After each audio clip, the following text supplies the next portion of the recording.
Hello my awesome students, welcome back to my channel Akshay Vidyalay. I am Naina and I make videos related to classes 9 to 12 for mathematics. Also, I make some videos related to short tricks of the mathematics. So please see those videos also if you want to know any short trick of the mathematics. So let us discuss about the solution of the CBSE sample paper class 10th.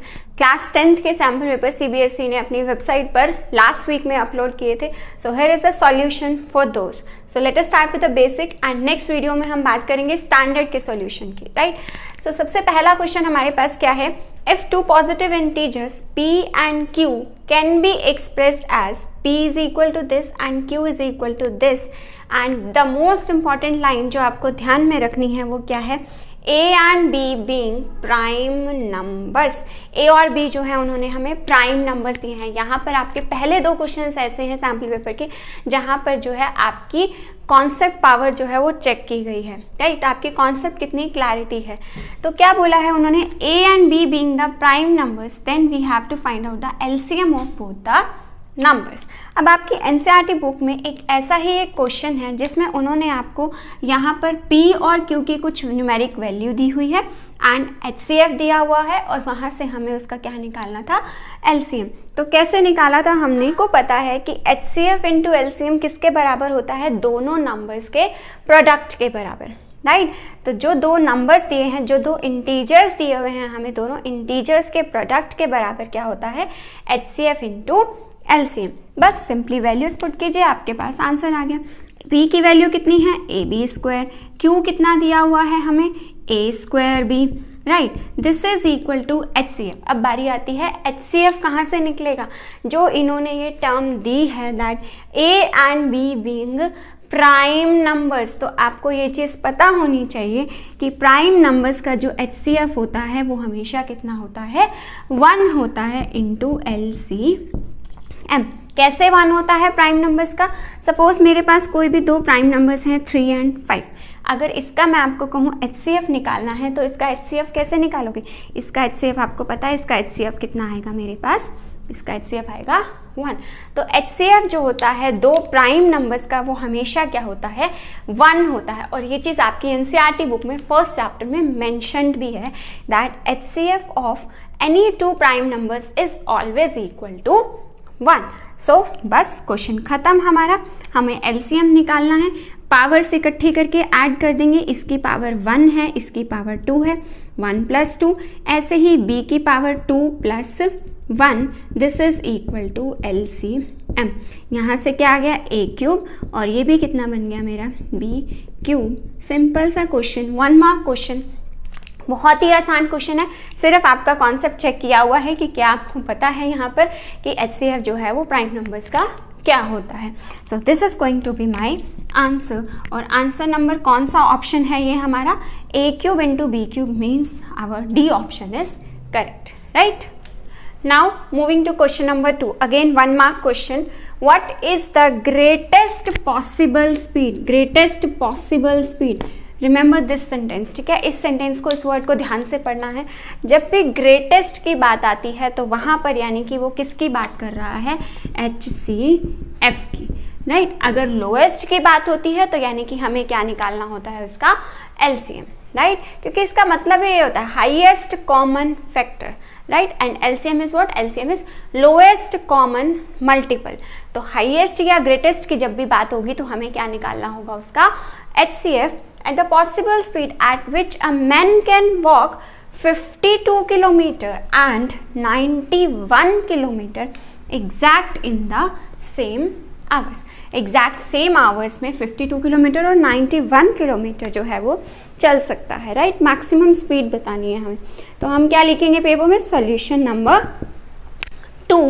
इसके बाद हम यहाँ पर क्या लिख सकते हैं, that क्या पूछा है उन्होंने, greatest possible speed at which the man can walk is equal to, क्या होता है, is equal to HCF of उन दोनों नंबर्स का क्या लेना है हमें, HCF. राइट. अब HCF लेने के आपने दो तरीके सीखे हैं. फर्स्ट चैप्टर में आपने यूक्लिड्स थ्योरम भी सीखी है और जो है छोटी क्लासेस में आपने इसका बाय यूजिंग फैक्टराइजेशन मेथड भी सीखा हुआ है, तो आप जिस मर्जी मेथड से इसका जो है HCF निकाल सकते हैं। अगर हम फैक्टराइजेशन मेथड से निकालना है तो क्या बनेंगे 52, 2, 2 एंड 13 एंड 91 के क्या बनेंगे 13 इंटू 7। तो यानी कि हमारे पास जो कॉमन है वो क्या है, कॉमन दोनों में 13, तो यानी कि इसका जो HCF आ जाएगा वो कितना आ जाएगा हमारा 13 एंड 13 व्हाट यूनिट्स लिखना नहीं भूलना है पेपर में, किलोमीटर पर आवर। किलोमीटर क्यों लगाया, क्योंकि डिस्टेंस किलोमीटर में दिया है और उन्होंने हमसे पूछा किस में है, आवर्स में पूछा है। ये छोटी छोटी चीज़ें आपका पेपर जो है वो बहुत नीट एंड क्लीन और बहुत ज़्यादा इम्प्रेसिव बनाती हैं। तो आपको यहाँ पर क्या लिखना है 13 kilometre per our and last में आपको आंसर जरूर मेंशन करना है, that answer is equal to 13 kilometre per hour. अगर यहाँ पर उन्होंने हमसे क्वेश्चन सेकंड्स में पूछा होता तो हम अपने क्वेश्चन को यहाँ पर यूनिट्स को मीटर पर सेकंड्स में कन्वर्ट करते, मींस इसको 1000 से मल्टीप्लाई एंड 3600 से डिवाइड करके निकालते। Done. Moving to question number 3। Question number 3 जो है वो बिल्कुल सिमिलर क्वेश्चन है जैसा हमारी एनसीईआरटी बुक में दिया हुआ है। If one of the zeros of a quadratic polynomial this is 2, quadratic polynomial के जो जीरोज हैं वो हमें क्या दिया है 2, then find the value of k। तो इसके लिए हम सबसे पहले अपने पेपर में क्या लिखेंगे, we know that 2 is the zero of the quadratic polynomial. 2 क्या है, इसका क्वाड्रेटिक पॉलिनोमियल का जीरो है, so that means this will be equal to 0 at x is equal to 2। क्योंकि मैंने आपको अपनी पिछली वीडियोस में भी समझाया था कि जीरोस का मतलब क्या होता है, जीरोस का मतलब होता है कि उस क्वाड्रेटिक पॉलिनोमियल का जो आंसर है वो क्या आना चाहिए हमारा 0 किसी एक पर्टिकुलर वैल्यू पर, और किसकी वैल्यू, x की एक पर्टिकुलर वैल्यू पर क्वाड्रेटिक पॉलिनोमियल का जो आंसर है वो क्या आना चाहिए 0। तो वही चीज़ अब उन्होंने हमें बताई है। तो अब हम क्या करेंगे, सिंपली x की जगह पर हमें क्या पुट करना है 2, 2 स्क्वायर प्लस 3, इस x की जगह पर भी 2 plus k is equal to 0। तो हमारे पास क्या आ जाएगा, 2 स्क्वायर कितना होता है 4 plus 3 into 2 6 plus k is equal to 0। तो 4 plus 6 is equal to 10, 10 plus k is equal to 0। अब ये जो 10 है इधर प्लस में है, इक्वल टू के इधर जाके किसका हो जाएगा माइनस का, so this implies k is equal to minus 10। So आप अपना आंसर नेक्स्ट लाइन में जरूर लिखेंगे, that answer k is equal to minus 10। ठीक है, अगर आपके पास पेपर में टाइम हो तो आप पूरा आंसर लिख सकते हैं, that the value of k is equal to minus 10। तो now moving to question number 4, again 1 mark question. Graphically the pair of linear equations given by this and this represents intersecting at one point. ये दोनों lines हमें graphically बताना है कि ये दोनों एक दूसरे को किसी एक पॉइंट पर इंटरसेक्ट कर रही हैं, या दोनों पैरेलल हैं, या फिर दोनों कोइंसिडेंट। कोइंसिडेंट कौन सी होती हैं, जो बिल्कुल एक दूसरे के ऊपर ओवरलैप कर जाएं, जिसके सारे कोऑर्डिनेट्स जो हैं वो इक्वल हों। Then intersecting at 2 points. ठीक है, तो देखते हैं, ग्राफ बना के देखते हैं। इसमें हमको टेबल से नहीं, इसमें हमको जो है वो ग्राफ बनाकर बताना है। ठीक है, तो ग्राफिकली हमारे पास क्या है, सबसे पहले हम अपना सॉल्यूशन नंबर लिखेंगे, then 6x minus 3y plus 10 is equal to 0। अपनी इक्वेशन, एक तरफ एक इक्वेशन और दूसरी तरफ हमारी दूसरी इक्वेशन, राइट। देन इसके क्या निकालेंगे हम, कोऑर्डिनेट्स। कोऑर्डिनेट्स कैसे निकालते हैं आपको पता है, टेबल बनाते हैं and then x and y। एक बार हम किसको 0 मानते हैं, x को। अगर ये 0 के बराबर है तो आप देख रहे हो कि माइनस 3y किसके बराबर आ जाएगा, minus 3y will be equal to minus 10। Minus से माइनस कैंसल आउट, तो y इज इक्वल टू, ये 3 इधर मल्टीप्लाई में है, इधर जाके क्या हो जाएगा डिवाइड, तो इट विल बी माई 10/3। ठीक है, इसी तरह से अब सेकेंड टाइम हम किसको 0 पुट कर देते हैं, y को। अगर y को 0 पुट करेंगे तो हमारे पास क्या बचेगा, 6x plus 10 is equal to 0, क्योंकि y तो 0 हो गया। ठीक है, तो यहाँ से हमारे पास क्या आ गया, 6x is equal to minus 10। So that means अब ये 6 इधर मल्टीप्लाई हो रहा है तो इधर जाके क्या हो जाएगा divide, that means x is equal to minus 10/6। कैसे भी इक्वेशन आए हमें अपना रूल चेंज नहीं करना है, डेसिमल्स में वैल्यूज प्लॉट कर देंगे हम ग्राफ पर, हमें कोई प्रॉब्लम नहीं है उसमें। ठीक है। देन उसके बाद हमारे पास यहाँ पर क्या है, एक और टेबल बनाएंगे। अगेन वही रूल, एक बार हम x की वैल्यू 0 पुट करेंगे। अगर x की वैल्यू हम 0 पुट करेंगे तो यहाँ से क्या आ जाएगा, -y plus 9 is equal to 0। ये 9 इक्वल टू के उधर जाकर किसका हो जाएगा, माइनस का। देन माइनस से माइनस कट गया, then y is equal to 9। तो यहाँ पे क्या आ गया हमारा 9। इसी तरह से अगर हम अब नेक्स्ट स्टेप में किसको 0 पुट करना है, हमने y को। अगर y को 0 पुट करेंगे तो इक्वेशन क्या बच जाएगी, 2x plus 9 is equal to 0। ये 9 इधर प्लस का है, इधर जाकर किसका हो जाएगा, माइनस का। देन ये 2 इधर जाके डिवाइड होगा, so that means x is equal to -9/2। ठीक है, आसान है। इसके बाद आपको क्या करना है, इसके बाद आपको इन टेबल को जो है वो ग्राफ पर सिंपली प्लॉट करना है। सो आई थिंक ग्राफ पे आप बहुत इजीली खुद से इन पॉइंट्स को प्लॉट कर सकते हैं। ठीक है, वहाँ से आपको पता चल जाएगा कि ये दोनों लाइंस इंटरसेक्टिंग हैं, पैरेलल हैं, या कोइंसिडेंट है, या फिर इंटरसेक्टिंग एट 2 पॉइंट्स हैं। Right, now moving to question number 5। Question number 5 में क्या बोला है उन्होंने, if the quadratic equation this has real and equal roots then find the value of k। अब उन्होंने क्या चीज बोली है, that they have real and equal roots. Real and equal roots की कंडीशन क्या होती है, डिस्क्रिमिनेंट के बेस पर क्वेश्चन है ये। अगेन डिस्क्रिमिनेंट बहुत ज़्यादा इंपॉर्टेंट है, आपका फाइनल में पेपर जो है वो डिस्क्रिमिनेंट पर आने के चांसेस बहुत ज़्यादा हैं। ठीक है, तो डिस्क्रिमिनेंट की कंडीशन है, जब भी रियल और इक्वल रूट्स होते हैं तो डिस्क्रिमिनेंट क्या होता है इसका, 0। डिस्क्रिमिनेंट का फॉर्मूला क्या होता है हमारे पास, दैट b² - 4ac जो है वो हमारा किसके इक्वल होने वाला है, 0 के इक्वल। अब आपको पता है इसमें से a, b और c कैसे निकालते हैं, हमारे पास क्या है x² + 4x + k, क्योंकि फॉर्मूले में पुट करने के लिए आपको 3 चीज़ें चाहिए, a, b और c। तो a क्या होता है, हमारी स्टैंडर्ड फॉर्म क्या होती है, ax² + bx + c। तो यहाँ से आप देख रहे हो इसके साथ कुछ नहीं लिखा, यानी कि a की वैल्यू कितनी हो गई हमारी 1, b की वैल्यू कितनी हो जाएगी हमारी, b की वैल्यू हो जाएगी हमारी 4, और c की वैल्यू कितनी हो जाएगी हमारी, c will be equal to k। ठीक है, बस ये वैल्यूज़ यहाँ पर पुट कर देंगे तो हमारे पास आंसर आ जाएगा। b की जगह पे 4² - 4a, a की जगह पे 1 और c की जगह पे क्या आना है हमारा k, which is equal to 0। So this implies, यहाँ से क्या निकलने वाला है, 4 का स्क्वायर कितना होता है 16 - 4k इज इक्वल टू 0। अब ये 4k इधर माइनस है, इक्वल टू के इधर जाके किसका हो जाएगा, ये प्लस का। Then 16 is equal to 4k। So this implies now this 4, ये 4 जो है ये मल्टीप्लाई में है, तो ये 4 आपका इसके नीचे जाके क्या हो जाएगा, डिवाइड। तो यानी कि हमारे पास क्या बचेगा, 16/4 इज इक्वल टू k। तो 4 चौके 16, so that means k will be equal to 4। So answer क्या हो जाएगा हमारा, answer k is equal to 4। ठीक है, यहाँ पर एक छोटी सी चीज़ ध्यान रखना, जहाँ पर स्टूडेंट्स जनरली मिस्टेक कर देते हैं, वो क्या मिस्टेक करते हैं, यहाँ पर 16 के डिवाइड में 4 जाना है, ना कि कई बार स्टूडेंट्स इसको ऐसे लिख देते हैं that k is equal to 4/16।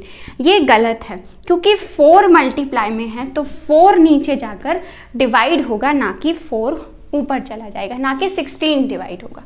Done.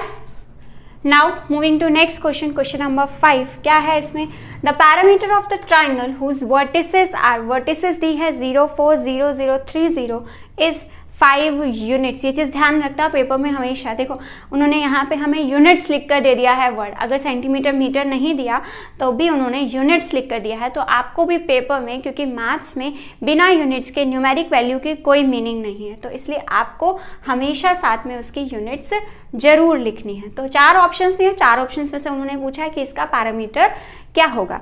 हमें पता है पेपर में आएगा तो क्या लिखना है, सबसे पहले solution number, then parameter of the triangle. Triangle का पैरामीटर क्या होता है, किसी भी फिगर का, किसी भी क्लोज्ड फिगर का जो पैरामीटर होता है वो क्या होता है, सारी साइड्स का सम।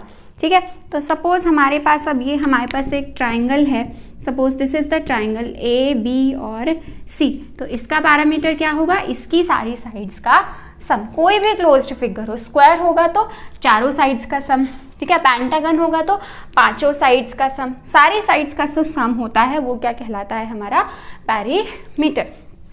अब ए बी हमें नहीं पता, हमें क्या पता है, इसके कोऑर्डिनेट्स, कोऑर्डिनेट्स क्या दिए हैं 0,4, बी क्या है 0,0 और सी कितना है 3,0, ठीक है। ये वाला चैप्टर अभी तक में शायद आप लोगों ने अपने मिड टर्म एग्जाम के लिए नहीं पढ़ा है, तो हम इसको डिटेल में बाद में पढ़ेंगे, बट अभी के लिए सिर्फ क्वेश्चन समझा देती हूँ आपको कैसे निकालते हैं इस टाइप के क्वेश्चंस को। अब सिर्फ कोऑर्डिनेट्स दिए हुए हैं, वहाँ से मुझे ए बी डिस्टेंस निकालना है, तो डिस्टेंस फॉर्मूला हमारे पास क्या होता है, दैट डिस्टेंस फॉर्मूला हमारे पास होता है, distance A B is given by √of x2 minus x1 plus y2 minus y1 का square. x1 x2 y2 y1 क्या है यहाँ पर, x1 y1, आप किसी को भी x1 और x2 ले सकते हैं। सपोज ये मेरा है x1, y1, ये है मेरे x2, y2, और ये जो थर्ड कोऑर्डिनेट है ये क्या है मेरे x3, y3। तो x1 की वैल्यू कितनी है 0, y1 की वैल्यू 4, x2 की भी 0 और y2 की भी 0।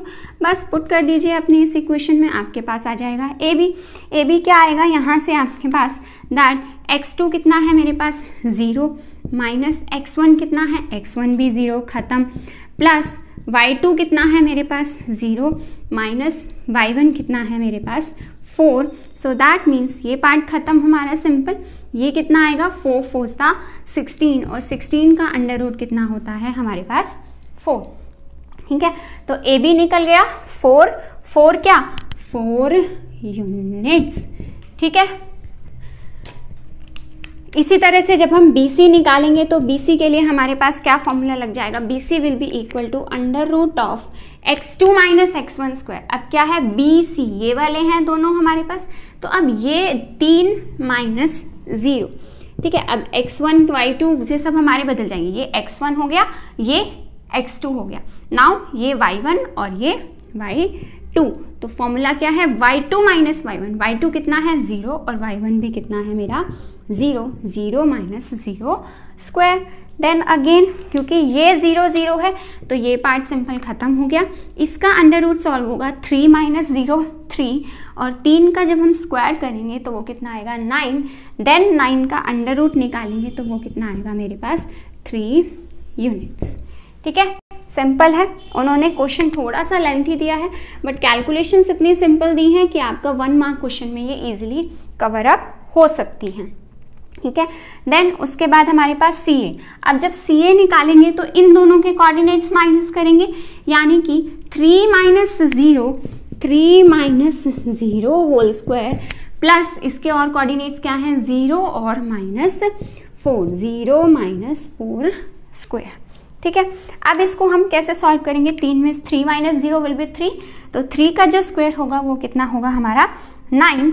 So this is equal to under root of 9 इस पहले पार्ट से आ गया, देन इस सेकेंड पार्ट से क्या आ जाएगा हमारे पास 4 4 16, यानी कि अंडर रूट ऑफ 25 यूनिट्स, या फिर हम कह सकते हैं simple this will be my 5 units, okay. अब तीनों साइड्स आ गए तो पैरामीटर क्या है, तीनों साइड्स का sum. So this implies parameter will be equal to, parameter is equal to 4 plus दूसरी साइड क्या आई है हमारी 3, और तीसरी साइड कितनी आई है हमारी 5 यूनिट्स, तो this is equal to 12 units, right. So आप अपने आंसर में लिख देंगे that answer is equal to 12 units, ठीक है। Now moving to question number 7। Question number 7 में क्या बोला है उन्होंने, if in the triangle ABC and triangle DEF the sides are in the ratio, इनकी जो साइड्स की कोरिस्पॉन्डिंग साइड्स की जो रेशियो है वो क्या दी है हमें, बराबर AB by DE is equal to BC by FE, then they will be similar if, तब वो सिमिलर कब होंगे, अगर इनमें से कौन सी कंडीशन प्रूफ होगी। आपको पता है कि हमने सिमिलैरिटी ऑफ द ट्राइंगल्स की प्रॉपर्टीज पढ़ी हैं, ठीक है। अगर नहीं पढ़ी तो वो डिटेल में हम अभी बाद में नेक्स्ट चैप्टर में पढ़ लेंगे। तो साइड एंगल साइड हमारे पास एक प्रॉपर्टी होती है, राइट।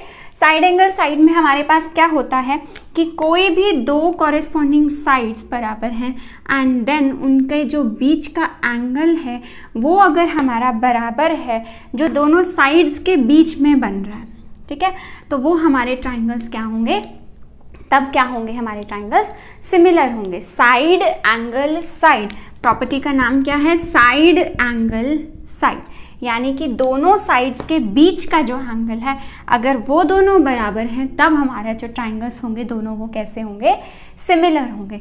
अब ये तो उन्होंने बता दिया कि साइड्स तो रेशियो बराबर है, साइड्स की रेशियो बराबर है, तो यानी कि इनके बीच का जो एंगल है, इन दोनों के बीच में जो एंगल बन रहा है वो क्या बन रहा है, एंगल बी और angle E. So that means हमारा क्या आंसर आ जाएगा, simple, angle B is equal to angle E. और रीजन क्या आएगा इसका, रीजन आएगा by side angle side property of similarity of the triangles, यानी कि option number A will be my correct answer. ठीक है, now moving to question number 8। Question number 8 में क्या बोला है उन्होंने, in what ratio y axis divides the line segment joining the points this and this.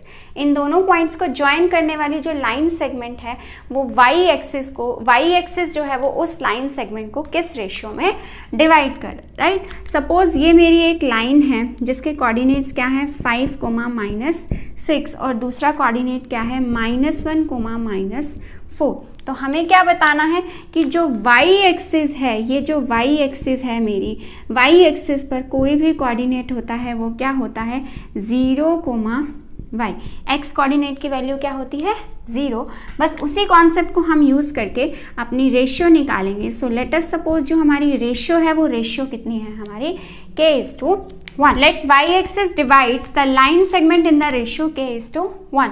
Late us suppose ये किस ratio में डिवाइड कर रहा है k:1 में।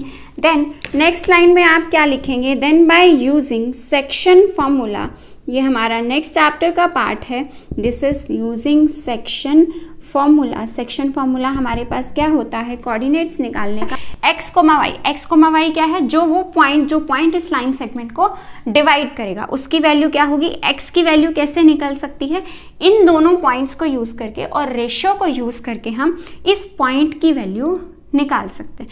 फॉर्मूला क्या है, m × x2, m क्या है k और n क्या है 1, x2 कितना है मेरा -1 और x1 कितना है मेरा 5। तो सिंपली मुझे बस ये वैल्यूज पुट करनी है और मेरे पास आंसर k की वैल्यू m की वैल्यू k, x2 की वैल्यू -1 प्लस n की वैल्यू 1 और x1 की वैल्यू कितनी है मेरी 5 and this is divided by m + n, यानी कि k + 1। और दूसरा कोऑर्डिनेट y कोऑर्डिनेट कैसे निकलेगा हमारे पास, वो भी ऐसे ही, m की वैल्यू कितनी है k और y2 की वैल्यू कितनी है -4 प्लस n की वैल्यू कितनी है 1, y1 कितना है मेरा -6 divided by m + n, m कितना है k + 1। ठीक है, अब आपको पता है ये चीज़, क्योंकि वाई एक्सिस की बात हो रही है तो वाई एक्सिस का कोई भी पॉइंट होगा जो इस लाइन सेगमेंट को काटेगा उसके कोऑर्डिनेट्स क्या होंगे 0, क्योंकि वाई एक्सिस पे सारे पॉइंट्स कैसे होते हैं 0,1, 0,2, 0,3, यही पॉइंट्स प्लॉट होते हैं वाई एक्सिस पे। यानी कि वाई एक्सिस पे जो एक्स कोऑर्डिनेट होगा वो क्या होगा मेरा 0, यानी कि जो ये वाली पूरी वैल्यू होगी ये किसके बराबर होगी मेरी 0 के बराबर। तो वहीं से हम k की वैल्यू निकालेंगे, 0 बराबर k × -1 कितना हो गया -k + 5 डिवाइडेड बाय k + 1। ठीक है, तो ये दोनों आपस में क्रॉस मल्टीप्लाई होके 0 हो जाएंगे, यानी कि यहाँ से क्या आ गया 0 = -k + 5। सो दिस इम्प्लाइज, अब ये वाला k इधर माइनस में है, इक्वल टू के इधर जाएगा तो किसका हो जाएगा ये प्लस का। So k will be equal to my 5। ठीक है, तो k = 5 मेरा आंसर नहीं है, मेरा आंसर क्या निकालना है, मुझे वो रेशियो निकालनी है। ठीक है, तो रेशियो क्या मानी थी हमने, रेशियो हम मानकर चले थे that it is equal to k:1 और k की वैल्यू कितनी हाई है मेरे पास 5, 5:1। So this is going to be my final answer, right. Now moving to question number 9। Question number 9 में हमारे पास क्या बोला है उन्होंने, in the figure if PA and PB are tangents to the circle. PA और PB क्या हैं, दोनों टेंजेंट्स हैं. Then with the centre O, then angle APB is equal to 50 degree and angle OAB is equal to what, हमें ये वाला angle निकालना है. ठीक है, अब जिन्होंने ये चैप्टर पढ़ा हुआ है डन, अगर नहीं पढ़ा हुआ तो मैं आपको 2-3 प्रॉपर्टीज इस क्वेश्चन को करने से पहले बताऊंगी कि क्या है हमारे पास, कि जो टेंजेंट्स होती हैं, टेंजेंट्स क्या होती हैं, सर्कल के ऊपर कोई भी एक लाइन अगर एक सिंगल पॉइंट पर टच करती है तो उसको हम क्या बोलते हैं, टेंजेंट्स. तो जो टेंजेंट्स होती हैं, PA और PB दोनों क्या हैं, टेंजेंट्स हैं. टेंजेंट्स जो होती हैं वो हमेशा इस पर कितने डिग्री का एंगल बनाती हैं, 90 डिग्री का. ठीक है, यानी कि एंगल POA जो है वो कितने का होगा मेरा, 90 डिग्री का. एंगल PAO जो होगा वो होगा मेरा कितना, 90 डिग्री. इसी तरह से एंगल PBO जो है वो भी कितना होगा मेरा, 90 डिग्री. इसी कॉन्सेप्ट को यूज़ करके हम अपना एंगल निकालेंगे OAB. आपको दिख रहा है जो POA पूरा एंगल है ये इन दो एंगल से मिलके बन रहा है, इस एंगल से प्लस इस एंगल से.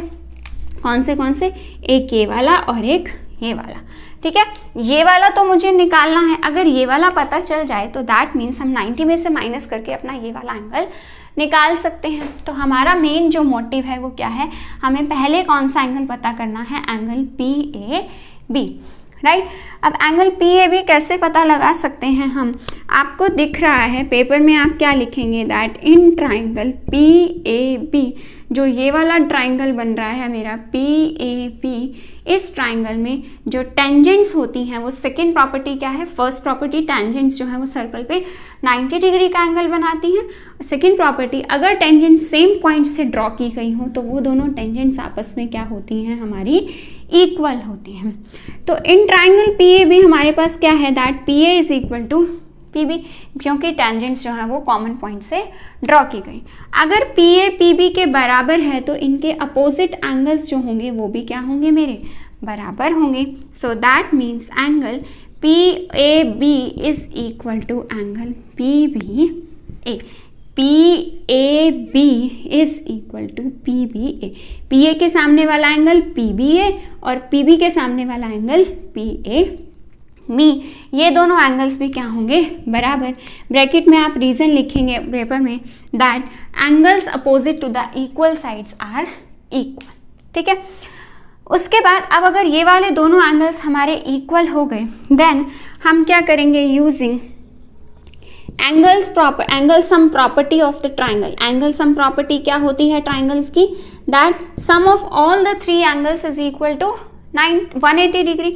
तो कौन कौन से 3 एंगल्स हैं हमारे पास, 3 एंगल्स हैं, APB, angle APB plus angle PAB plus angle PBA. This is equal to 180 degree. ठीक है, अब इसकी वैल्यू हमें पता है, ये कितना है हमारा 50 degree, plus angle PAB as it is लिख सकते हैं, PBA की जगह पे भी हम क्या लिख सकते हैं, PAB. This is equal to 180 degree.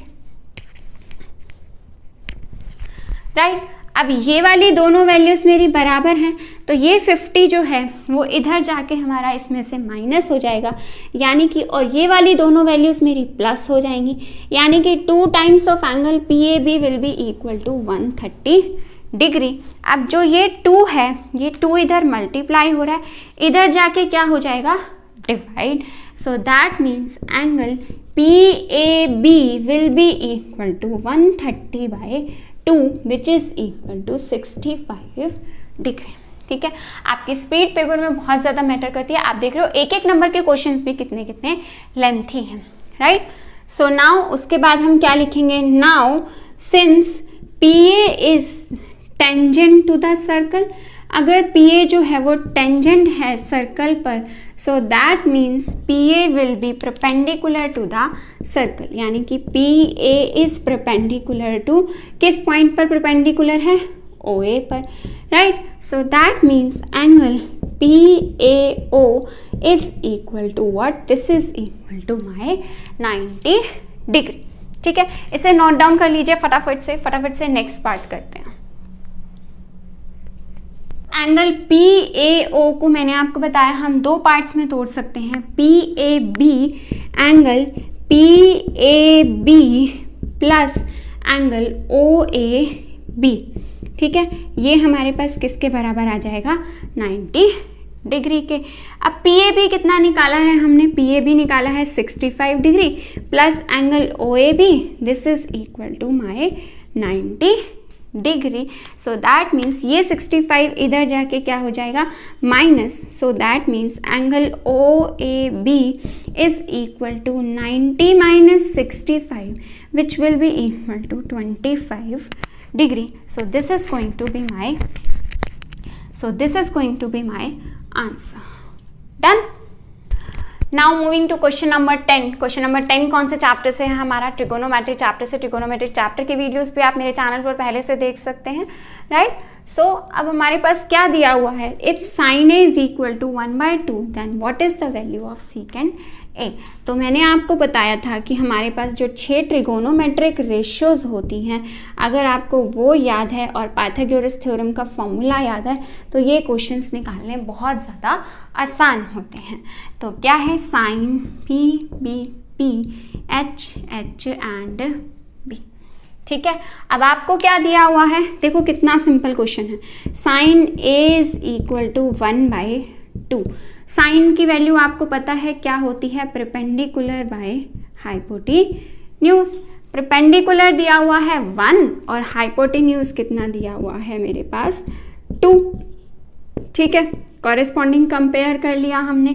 निकालना क्या है, सीकेंड ए। सीकेंड ए के लिए हमें क्या चाहिए, सीकेंड ए का फॉर्मूला किसके बराबर है, सीकेंड ए आपको दिख रहा है, सीकेंड में आपको नीचे से ऊपर जाना है, यानी कि हाइपोटेन्यूज बाय बेस, ठीक है। हाइपोटेन्यूज तो आपको पता है 2 है, लेकिन आपको बेस नहीं पता, तो आप क्या लिखेंगे पेपर में, that by using Pythagoras theorem,